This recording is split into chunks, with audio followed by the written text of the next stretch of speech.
Hello सांगमाने केमिति अछंती आशा करछि समस्ते बहुत भलरे थिबे। आपण समस्तंकु मो तरफरु जय गुरु ठाकुर डाकुछि आपण भलरे रुहंतु सुस्थ रे रुहंतु आपणकर पूरा दिनटी मंगलमय हो आ भलरे भलरे कटि जाओ। तो मु भी भलरे अछि सबदिन भला हे आउटे सुंदर ब्लॉग आरंभ आ ये सुंदर ब्लॉग को मु पुष्प आपण समस्तंकु स्वागत करछि।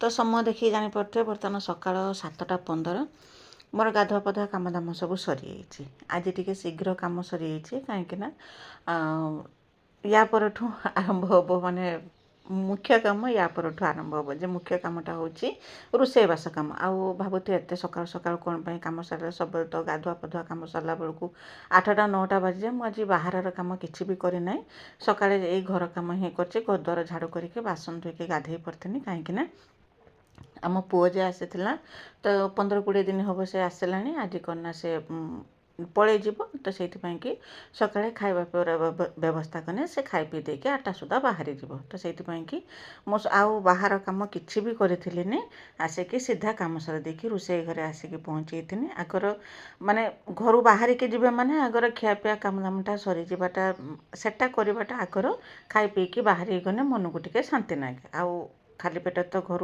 बाहर को माने गला माने मन पूरा अधैर्य हो जाए जे कहीं जने घर खाई किसी गला ना बोलिक ता पूर्व ठाकुर पूजाटा तो निहाती जरूरी कहीं जने घर बाहर के जी माने ठाकुर पूजा रही थे भल लगे ना से सब कम मुसारे देके रोषे करने आसी पहुँचे थी आउ एत सका तरबर 8टा सुधा मुझे कौन रोषे करमी से कथा भाभी भाविकी तो अटा तो चकटिकी आग दिन राति मुझे रखीदे कहीं मुझे जानी सका कम दाम सरला बेलू मत लेट हम तो अटा चकटी देके रखीदे जेहेतु मत टे सुविधा है मो तरकारी पत्र किसी करी पनीर थी मो पाखे मुझे कहना ये पनीर परोठा बनईदेमे परोठा बनईदेने खाईदे आराम से खाईदे आ चा भी मुझे सेपटर बसई देती आ क्षीर भी काली आसला मु क्षीर गरम करी एवं तो गाय क्षीर आना तो किणा है कि क्षीर आसुच्ची पैकेट क्षीर आसुच्ची से क्षीर जो माने फ्रिजर रखी से पूरा बरफ हो जाता तो जहा हो क्षीरटा को सेपटर मुझे बसईदेनी बसई दे सारिकी एपटे करना जे समय क्षीर होता से समय से तो पूरा बरफ हो जाता क्षीर जिते समय माने जो बरफ तरुला आती समय भितर मुझे अटा गुली करके रखी पनीरटा को करके देहर अल्प टे चीनी मिसई देती हल्का टे मीठा मीठा नागिने भल लगे कहीं तरकारी या सांगे किसी करी ना खाली परोठाटा जेहेतु करी टे मीठा मीठा नागिने भल लगे खावाई कि तो हल्का टिके चीनी ता देहर मिसई बेसी नुहे हल्का टिके चीनी मिसई देके तापर करना अटा गुली भितर जे सब पूर देके जेरकम गुली करिया कथा सेरक सब गुली कर देथिने आ गुली कर दे सारला परे तापर करना क्षीर सेपटर तलेरी होइथिला जो बरफ खंड होइथिला जो क्षीर से तलेरी होइथिला एपटर चा बसे देने चा बसे देके सेपटर परोटा भी बनईथिनी चा पीया पई कि भी सकाळे समय होइथिलानी गारे आ चा भी मु एपटर बसे देके सेपटर परोटा गोटे गोटे बेलु थाए आ पनीर परोटा माने बेलिबा बहुत सहज एरकम नाई जे कहीं फाटिकी बाहरी जीव कौन कर सेरकम हुए बहुत सहजरे बेली जाए आउ करना पूरा गोल होगी जेरकम रुटी जेरकम बेली हुए सेरकम गोल होगी बेली हुए तो चा एपटर चा बसेनी सेपटर परोटा गोटे गोटे करूनी करके समस्त खाया को देती आ तार भिडियो मुझे किसी बनई पार्टी कहीं बहुत व्यस्त भितर रही ने एपटर परोटा बनईकी सेपटर खाया को देथिनी खाया को देकी से बाहर की जाइली आ तार वीडियो मु किसी बनई पार्थिनी कहीं बनवा लोक तो कई ना मु तो कम नागी कम जेहेतु नागी से आ मु वीडियो किसी बनई सेपटे आउ ध्यान ही जाइलानी जे मु वीडियो बनई ना बोलिकी तो आसिकी आप भेट हो अधघंटे कि 45 मिनट पर तो आम पुओ तो बाहरी तापर भाई की देथि खावाई देथि भाई भी खियापिया कम सर कहीं मुझे परोटा बनई काले भाई पुओ 2 जन की बनई देथि पुओ गला भाई के खाया को देथि आपर मु भी टे चा करके जो चा जो बनई मु चा पीवाई कि मत भी समय होलानी चा भी टे करके मु भी टे चा पीती आ चा पीवा कम सरला तापर करना आसतीनि गाय पाखक सका तो गाय पाखक आसिकी गाय पाखर कुटा पकई देके बाबा जाइए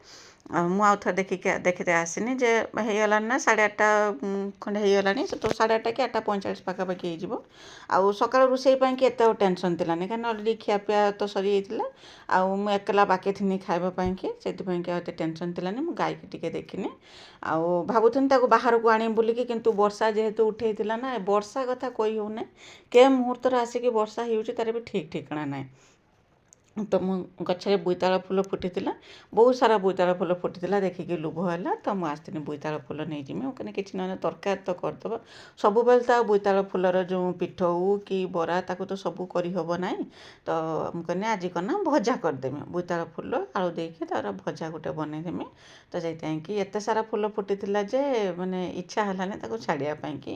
ତ ସିଧା ପଳେଇ ଆସିଥିଲି, ବୋଇତାଳ ଫୁଲ ସବୁ ଛିଡ଼େଇଥିଲି। ଆଉ ବାଡ଼ିକି ଆସିବ ମାନେ ସାଙ୍ଗେ ସାଙ୍ଗେ ବାଡ଼ିରୁ ଯାଇ ହେବ ନାହିଁ, କେଇଠି କ'ଣ କ'ଣ ହେଇଛି କ'ଣ ନାହିଁ, ଗଛ କେଇଠି କିରକମ ଅଛି, କିଛି ନହେଲେ ସବୁ ଫୁଲ ଗଛ ସବୁ ଲଗା ହେଇଛି ସେସବୁ ବି ଦେଖିକି ଯାଉଛି।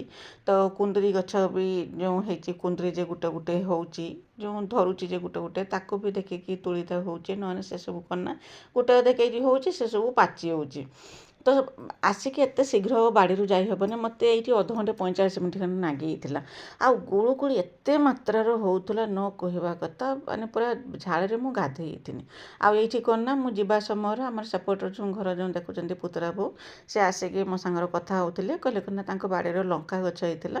ମୋତେ କହିଲେ କ'ଣ ନା ଗୋଟେ ଲଙ୍କା ଗଛ ମୁଁ ଦେଉଛି, ତୁମେ ନେଇକି ଲଗେଇ ଦିଅ। ମୁଁ କହିଲି ନା ଏବେ ମୋତେ ସମୟ ହେବ ନାହିଁ, ତ ମୁଁ କହିଲି ନା ବେଳଉଳି ଲଗେଇବି। କହିଲେ ବେଳଉଳି ଆଉ ଭେଟ ମିଳିବ କି ନ ମିଳିବ, ଏବେ ଦେଉଛି। ଏବେ ତ ମାଟି ଓଦା ଅଛି, କ'ଣ ନା ଘାସ ଟିକେ ବାଛି ଦେଇକି ସେଠି ଲଙ୍କା ଗଛଟେ ଲଗେଇ ଦିଅ, ଯଦି ବର୍ଷା ହୁଏ ନା ଗଛଟି ବଞ୍ଚିଯିବ। ତ ମୁଁ ସେଇଠୁ କ'ଣ କଲି ନା, ମୁଁ ଠିକ୍ ଅଛି, ମାନେ ଏରକ ତ ଗୁଳୁଗୁଳି ହେଉଛି, ବର୍ଷା ତ କେ ମୁହୂର୍ତ୍ତରେ ହେବ ତାର ତ କହିହେବ ନାହିଁ। ତ ମୁଁ ସେଇଠୁ କ'ଣ ନା ସେ ଲଙ୍କା ପୁଆ ଗୋଟେ ଦେଇଥିଲେ, ସେଟାକୁ କ'ଣ ନା ଟିକେ ରଖିଦେଇକି ସେ ଟିକେ ସମୟ ଘାସ ଟିକେ ସମୟ ନାହିଁ, ଟିକେ ଜାଗାର ଘାସ ବାଛି ଦେଇଥିଲି। ଘାସ ବାଛି ଦେଇକି ଯେତିକି ଜାଗାରେ କି ଗଛ ଲଗେଇମି ଘାସ ବାଛି ଦେଇଥିଲି। ଘାସ ବାଛି ଦେଇକି ଗାତ କରିକି ଲଙ୍କା ଗଛଟେ ପୋତିଦେନି। ପୋତି ଦେଇକି ତା ମୂଳରେ ଟିକେ ପାଣି ଦେଇଥିଲି। ପାଣି ଦେଇ ସାରିକି ଘରକୁ ଆସିଥିଲି। ଆଉ ଏତିକିରେ ପୁରା ଝାଳରେ ପୁରା ଗାଧେଇ ଯାଇଥିଲି। ମୋତେ ଦେଖିକି ଜାଣିପାରୁଥିବେ। ତ ସିଧା ମୁଁ ପଳେଇ ଆସିନି, କ'ଣ ନା ଫ୍ୟାନ୍ରେ ଆସିକି ବସିନି। ବସିକି ତାପରେ କ'ଣ ନା ଯେଉଁ ବୋଇତାଳ ଫୁଲ ଯେଉଁ ଚିଲେଇକି ଆଣିଥିଲି ତାକୁ ସବୁ କ'ଣ ନା ତାକୁ ଏଠି ଫ୍ୟାନ୍ରେ ତ ଖାଲି ତ ଆଉ ବସିବିନି, ତ ଏକ ଝାଳ ବି ଶୁଖିଯିବ, ତାପରେ କ'ଣ ନା ବୋଇତାଳ ଫୁଲ ବାଗା ବି ହେଇଯିବ। ବୋଇତାଳ ଫୁଲ ବାଗେଇ ଦେଇକି ସିଧା ପଳେଇ ଆସିଥିଲି ଚୁଲି ପାଖକୁ। ହଁ, ତାପରେ କ'ଣ ନା ମୁଁ ଖାଇଥିନି। ଆଉ ଭାବୁଥିନି କ'ଣ ନା ସେ ଯେଉଁ ବୋଇତାଳ ଫୁଲର ଭଜା କରିକି ପଖାଳ ଖାଇମି ବୋଲିକି, କିନ୍ତୁ ବହୁତ ଜୋରସେ ଭୋକ ଲାଗିଥିଲା। 10:30 ବାଜିଯାଇଥିଲା ସେତେବେଳକୁ। ଆଉ ଭୋକ ଲାଗିଥିଲା ଯେହେତୁ ମୁଁ ସେଇଠୁ କ'ଣ ନା ମୁଁ କହିନି ଆଉ ତରକାରୀ ରାନ୍ଧିକି ଖାଇ ହେଲା ଭଳିଆ ପେସେନ୍ସ ନାହିଁ। ମୁଁ ଯାଉଛି କ'ଣ ନା ଯାହା ବି ଥିବ ତରକାରୀ ପତ୍ର ଯାହା ଯେରକମ ଥିଲା ତାକେ ଲଗେଇକି ଭାତ ଖାଇ ଦେଇଥିନି। କ'ଣ ଲଗେଇକି ଖାଇଥିନି ମୋର ବି ଠିକ୍ସେ ମନରେ ପଡ଼ୁନାହିଁ। ଚଟଣି କ'ଣ କରିଥିନି ତାକେ ଲଗେଇକି ପଖାଳ ଖାଇ ଦେଇଥିନି। ଆଉ ପଖାଳ ଖାଇ ଦେଇ ସାରିଲା ପରେ ତାପରେ ସିଧା ପଳେଇ ଆସିଥିନି ଚୁଲି ପାଖକୁ। ଚୁଲି ଲଗେଇଦେମି। ଏବେ ତ ଦେଖିପାରୁଥିବେ ପଛଆଡ଼େ ଯେଉଁ ଶାଢ଼ୀ ଖାଞ୍ଚିଥିନି, ବର୍ଷା ହେଉଥିଲା ଯେଉଁ ଶାଢ଼ୀ ଖାଞ୍ଚିଥିନି। ଆଉ 2 ଦିନ ହେଲା ବର୍ଷା ନାହିଁ, ଶାଢ଼ୀଟାକୁ ଖୋଲି ଦେଇଥିନି। ଏଇଥିପାଇଁକି ଯେ ଖୋଲି ଦେଇଥିନି, ଏ ଯେଉଁ ବର୍ଷା ହେଲା ବେଳକୁ ଏସବୁ ଓଦା ହେଇଯାଉଛି ନା ଚୁଲି ପାଖଟା, ଟିକେ ଖୋଲିଦେନେ କିଛି ନହେଲେ ପବନ ବାଜିବ ଆଉ ଖରା ଟିକେ ପଡ଼ିକି ଜାଗାଟା ଶୁଖିଯିବ। କିନ୍ତୁ ମୁଁ ଚୁଲି ଲଗେଇକି ଭାତ ବସେଇ ଦେଇକି ସେପଟରେ ଯାଇକି କାମ କରୁଛି, ତ ଆସିଥିଲା ବର୍ଷା। ମାନେ ପୁରା ଢାଳି ଦେଇଥିଲା, ମାନେ 15-20 ମିନିଟ୍ ହେବ କି ଅଧଘଣ୍ଟେ ହେବ ବର୍ଷା ପୁରା ନିର୍ଧୁମ ଢାଳିଥିଲା। ଏତେ ଜୋର ବର୍ଷା ହେଇଥିଲା ଯେରକମ କ'ଣ ନା କେଣେ କିଛି ଥିବନି, ବର୍ଷା ଆସିବ ପୁରା ଢାଳି ଦେଇଯିବ, ସେଇ ରକମ ହେଇଥିଲା। ଚୁଲି ଲଗେଇ ଦେଇକି ମୁଁ କ'ଣ କରିଥିଲି ନା ଲୁଗାପଟା ଧୋଇକି ରଖିଥିଲି ଯେ ସକାଳେ, ତାକୁ ସବୁ ନେଇଯାଇଥିଲି ଶୁଖେଇବା ପାଇଁକି। କାହିଁକି ପାଗଟା ଭଲ ଅଛି, ତ ଲୁଗାଟା ଶୁଖେଇଦେମି ବାହାରେ ଶୁଖେଇଦେଲେ କ'ଣ ନା ସେଟା ଶୁଖିଯିବ।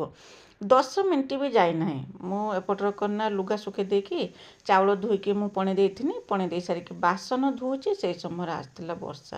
ଏତେ ଯେ ବର୍ଷା ମାନେ ଢାଳିଥିଲା ଅଧଘଣ୍ଟେ କାଳେ, ସେଇ ଓଦା ଲୁଗାକୁ ପୁଣି ତୋଳିକି ଆଣିକି ମୁଁ ଘରେ ରଖିଥିଲି। ଆଉ ତାପରେ କ'ଣ ନା ବର୍ଷା ଛାଡ଼ିଲା, ତା କିଛି ସମୟ ପରେ ପୁଣି ହେଇଥିଲା ଖରା। ସେ ଲୁଗାକୁ ପୁଣି ଆଣିକି ମୁଁ ଶୁଖେଇଥିଲି। ଆଜି ଦିନ ସାରା ଏଇ ରକମ ହେଇଥିଲା। ଆଉ ୟା ପରେ ଦିନ ସାରା ଆଉ ବର୍ଷା ହେଇଥିଲାନି। ପୁଣି ରାତିକି ହେଇଥିଲା ବର୍ଷା, ଯେତେବେଳେ ଆମର ଖିଆପିଆ ସରିକି ଆମେ ଶୋଇବା ପାଇଁକି ଯାଇଛେ, ସେଇଥିପାଇଁକି ଅଧା ରାତିରୁ ପୁଣି ବର୍ଷା ହେଇଛି। ଆଉ ଦିନ ସାରା ଏଇ ସମୟରେ ଯା ବର୍ଷା ହେଲା, ଆଉ ୟା ପରେ ଆଉ ବର୍ଷା ହେଇନି। ତ ଲୁଗାପଟା ଶୁଖେଇମି, ଆଉ ଯେରକମ କି ବୋତଲରେ ପାଣି ଭରିବା, ବାସନ ଧୋଇବା, ସେସବୁ କାମ ବି ମୋର ଅଛି, ଯେଉଁଟାକି ମୁଁ ଭାତ ବସେଇ ଦେଇକି ସେସବୁ କାମ କରେ। ଆଉ ଏବେ ଲୁଗା ଶୁଖେଇ ଦେଇକି ଯାଇକି ସେଇସବୁ କାମ କରିମି। ଆଉ ଏତେ ଜୋର ବର୍ଷା ହେଲା, ମୁଁ ଯେ ସେ ଯେଉଁ ଚୁଲି ପାଖରେ ଯେ ଲୁଗାଟା ଯେଉଁ ଖାଞ୍ଚିଥିନି ପାଣି ନ ଛାଟିବା ପାଇଁକି, ବାଧ୍ୟ ହୋଇକି ଯାଇକି କ'ଣ ନା ପାଣି ସେ ଲୁଗାଟାକୁ ଯାଇକି ବାନ୍ଧି ଦେଇଥିଲି। ନହେଲେ ଛାଟିକି ପୁରା ଚୁଲି ପାଖଟା ଓଦା କରିଦେଇଥାନ୍ତା। ସାଙ୍ଗେ ସାଙ୍ଗେ ତ ମାନେ ପୁରା ସୁ ହେଇକି ଆସିଲେ ପୁରା ଢାଳି ଦେଇଗଲା ବର୍ଷା। ମୁଁ ଆସିକି ସାଙ୍ଗେ ସାଙ୍ଗେ ଏଠି ବୋତଲର ପାଣି ଭରୁଛି, ପାଣି ଭରିକି ରଖିଦେଇକି ବାସନ ଧୋଉଛି ବର୍ଷା ହେଇଥିଲା ତ ବାବା ଯାଇକି ଲୁଗାପଟା ସବୁ ତୁଳିକି ଘିନି ଆସିଥିଲେ। କହିଲେ ଓଦା ଲୁଗା ତ ତୁଳିବାନି ଥାଉ ସେଇଠି। ଆଉ ମୁଁ କହିଲି ନା ତୁଳି ଆଣ, ଯେହେତୁ ପାଣି ଗଡ଼ି ଯାଇଥିବ ନା, ତାପରେ କନା ପବନ ବାଜିଲେ ବି ଲୁଗାଟା ଶୁଖିଯିବ। ଏଇ ରକମ ପାଗର ବର୍ତ୍ତମାନ ମାନେ ଏଇ ରକମ କରୁଛି ଯେଉଁ ବର୍ଷାଟା, ଆମକୁ ବର୍ଷା ପାଗଟା ଏଇ ରକମ ହଇରାଣ କରୁଛି। ସେଇଥିପାଇଁ ପ୍ରାୟତଃ ମୁଁ ବାହାରେ ଲୁଗା ଶୁଖାଏନି, ବାଲକୋନିରେ ଶୁଖେଇ ଦିଏ, ସେଠି ପବନ ବାଜିକି ଶୀଘ୍ର ଶୁଖିଯାଏ। ଆଉ କ'ଣ ନା କିଛି ନହେଲେ ମେସିନ୍ରେ ଶୁଖେଇକି ଫ୍ୟାନ୍ରେ ଶୁଖେଇ ଦିଏ, ଏଇ ରକମ କରେ। ତ ଯାହା ହେଉଛି ଯେତିକି ଯେ ରକମ ସବୁ ପରିସ୍ଥିତିକି ତ ସମାନ ଭାବରେ ଦେଖିବା ଦରକାର। ତାପରେ ବୋତଲରେ ସବୁ ପାଣି ଭରିଥିନି, ପାଣି ଭରିକି ତାପରେ ଆଉ ବାସନକୁସନ ଯାହା ସବୁ ଥିଲା ତାକୁ ସବୁ ଧୁଆଧୁଇ କରିଦେଇଥିନି।